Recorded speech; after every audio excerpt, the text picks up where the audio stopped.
Hi friends, எல்லாரும் எப்படி இருக்கிறீங்க? நல்லா இருக்கீங்களா? இன்னைக்கு ஒரு கருத்து நம்ம பார்க்க போறோம்.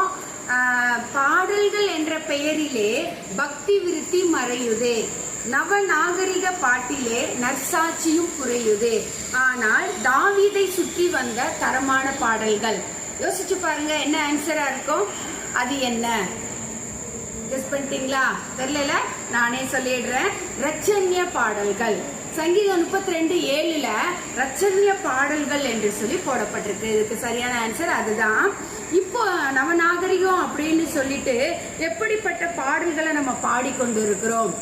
பாடுகிற பாடல்கள் தேவநாம மகிமைக்காக நம்ம பாடுகிறோமா, அல்லது சுய பிரஸ்தாபத்தை மகிமைப்படுத்துவதற்காக பாடுகிறோமா? மீனிங்ஃபுல்லான பாடல்கள் இப்பெல்லாம் மறைஞ்சு போயிருச்சு. நம்மளுக்குள்ள அந்த பாடல்கள் ஒரு மாற்றத்தை கொண்டு வருகிறதாக தெரிகிறதில்லை.